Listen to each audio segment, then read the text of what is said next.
एक नगर में एक स्कूल मास्टर रहता था। उसका नाम था वार्ड। उसका एक भाई था एंडर्स।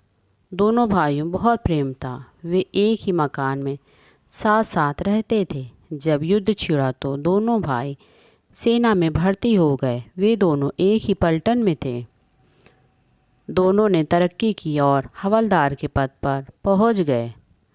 युद्ध समाप्त होने पर दोनों भाई अपने नगर वापस आ गए। नगर के लोग दोनों भाइयों की बहुत प्रशंसा करते थे। तभी एक दिन उनके पिता की मृत्यु हो गई। उन्होंने फैसला किया कि वे सारी संपत्ति को नीलाम कर दें और जिस भाई को जिस चीज़ की ज़रूरत हो वह बोली देकर उसे खरीद ले। नीलामी में मिलने वाले धन से आपस में आधा आधा बांट लें। ऐसा ही किया गया और सब चीज़ों का निपटारा तो हो गया, पर उनके पिता की सोने की एक घड़ी रह गई। वह घड़ी आसपास के इलाके में बहुत प्रसिद्ध थी। उस नगर में वह अपने किस्म की एक ही घड़ी थी। उसके लिए नगर के कई अमीर व्यक्ति बोली लगाने को तैयार थे। साथ ही दोनों भाई भी उस घड़ी को चाहते थे। वार्ड सोच रहा था कि एंडर्स बोली नहीं लगाएगा और घड़ी उसके पास रहने देगा। उधर एंडर्स भी यही सोच रहा था। पर जब बोली लगनी शुरू हुई तो दोनों ने बोली लगाई। जब एंडर्स ने $20 की बोली लगाई तो वार्ड सोचने लगा कि उसके भाई ने यह ठीक नहीं किया। उसने एकदम $30 की बोली लगा दी, पर एंडर्स ने और अधिक बोली लगा दी। वार्ड को लगा कि उसका इतना अपमान कभी नहीं हुआ। उसने और ऊंची बोली लगाई। वहाँ कई लोग मौजूद थे, इसलिए एंडर्स भी सबके सामने अपना सिर नहीं झुकाना चाहता था। उसने वार्ड से भी बढ़कर बोली लगाई। फिर अचानक वार्ड जोर से हंसा और $100 की बोली लगाकर कमरे से बाहर चला गया।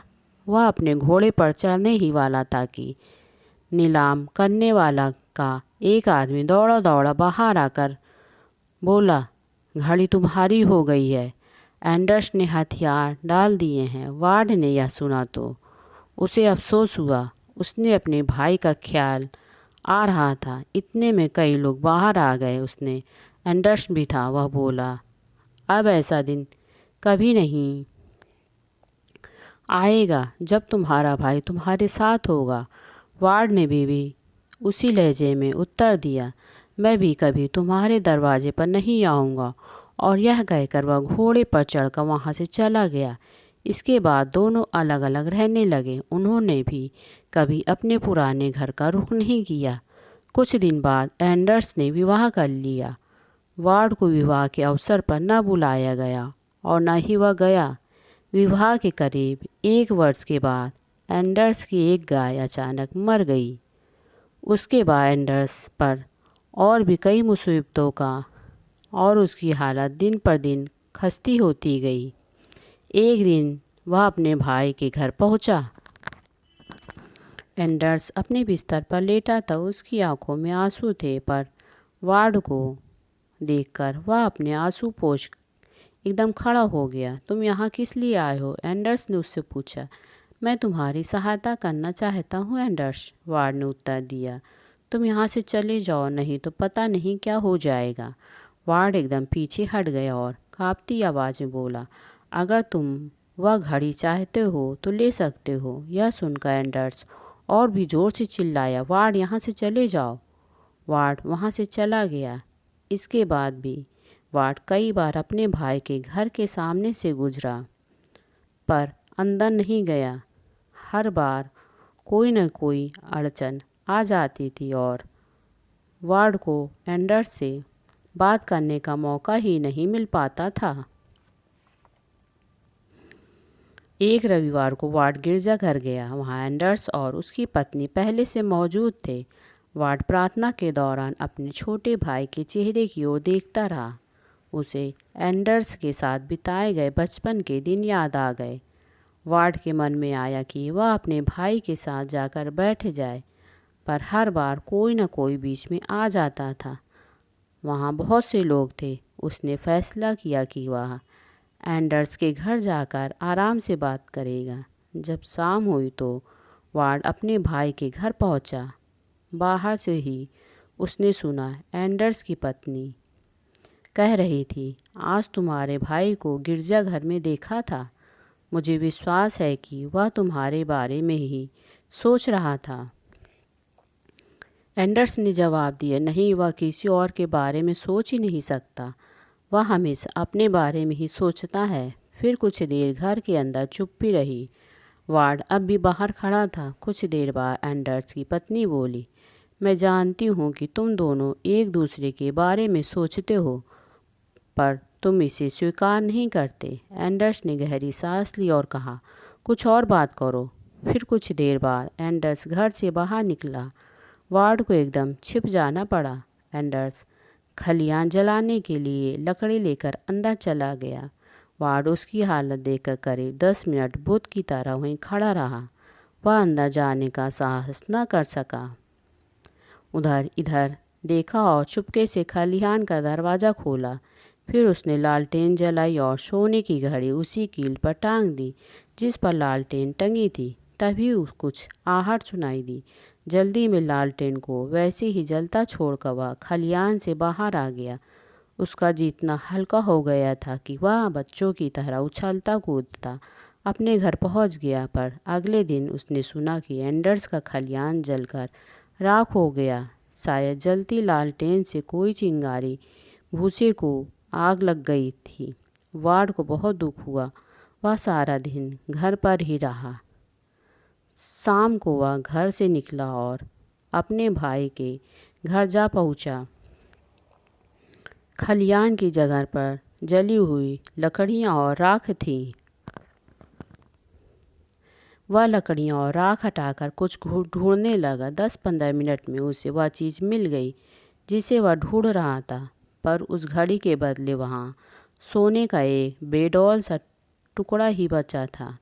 सोने के वह उस टुकड़े को लेकर वह अपने भाई के घर जाना चाहता था। उसे सारी बात बताकर उसके साथ सुलह करना चाहता था। फिर उसे अपने भाई के साथ पिछली मुलाकात के समय हुई कड़वी बातें याद आ गईं। वह फैसला नहीं कर पा रहा था कि वह घर के अंदर जाए या नहीं। जब वह वहाँ खड़ा था तो आते जाते कुछ लड़के लड़कियों ने उसे वहाँ राख को उलटते पुलटते देखा था। पिछले दिन शाम को भी उसे कई लोगों ने एंडर्स के घर आते देखा था। सबको पता था कि दोनों भाइयों में दुश्मनी है। किसी ने पुलिस में वार्ड के विरुद्ध रिपोर्ट कर दी। पुलिस ने जांच की पर वार्ड के विरुद्ध कुछ भी साबित नहीं हो पाया। पुलिस एंडर्स से पूछा कि क्या उसे किसी पर शक है, तो उसने अपने भाई की ओर देखा। वह जान गया कि उसका भाई जानता है कि वह कुछ न कहे और एंडर्स ने कह दिया नहीं। इस घटना के बाद एंडर्स ने बहुत अधिक मात्रा में शराब पीना शुरू कर दिया। उसकी सेहत खराब हो गई। कुछ दिनों बाद एक औरत वार्ड के पास आई। उसने वार्ड से साथ चलने के लिए कहा। वार्ड पहचान गया कि वह उसके भाई की पत्नी है। वह समझ गया कि मामला क्या है। वह चुपचाप उसके साथ चल दिया। वे एंडर्स के घर पहुँचे। वहाँ दिए की हल्की रोशनी थी। एंडर्स बहुत कमज़ोर हो गया था, बिस्तर पर लेटा हुआ था। दोनों भाई बातें करने लगे। दोनों ने एक दूसरे को अपनी अपनी पूरी कहानी सुना दी। वार्ड ने सोने का वह बेडौल टुकड़ा निकाल कर बिस्तर पर रख दिया। दोनों ने महसूस किया कि इतने वर्षों में उन दोनों का एक भी दिन ऐसा नहीं बीता था जब उन्होंने खुशी महसूस की हो। उस दिन के बाद वार्ड ने एंडर्स की देखभाल शुरू कर दी थी। एक दिन एंडर्स बोला, अब मैं ठीक हूँ। अब पहले की तरह ही इकट्ठे रहेंगे, एक दूसरे से कभी अलग नहीं होंगे। पर दुर्भाग्य से उसी दिन एंडर्स की मृत्यु हो गई। वार्ड अपने भाई की विधवा और बच्चे को अपने घर ले गया। दोनों भाइयों के बीच जो बात हुई थी, धीरे धीरे पूरे नगर को इसका पता चल गया था। सब लोग वार्ड को बहुत आदर करने लगे। मित्रता की इन भावनाओं से वार्ड को भी मानसिक शक्ति मिला। मिली वह सब लोगों को हितैषी बन गया। उसकी यह इच्छा रहती थी कि दूसरे के किसी काम आ सके। हवलदार से वह स्कूल मास्टर बन गया। स्कूल में छोटे बच्चों को वह एक बात मुख्य रूप से सिखाता था कि हमेशा प्रेम पूर्वक रहना चाहिए। उसने अपने जीवन में भी इसे व्यवहारिक रूप से अपनाया। बच्चे भी उसकी प्रेम भावना से प्रभावित थे और उसे अपने मित्र और पिता के समान समझकर उससे बहुत प्यार करते थे।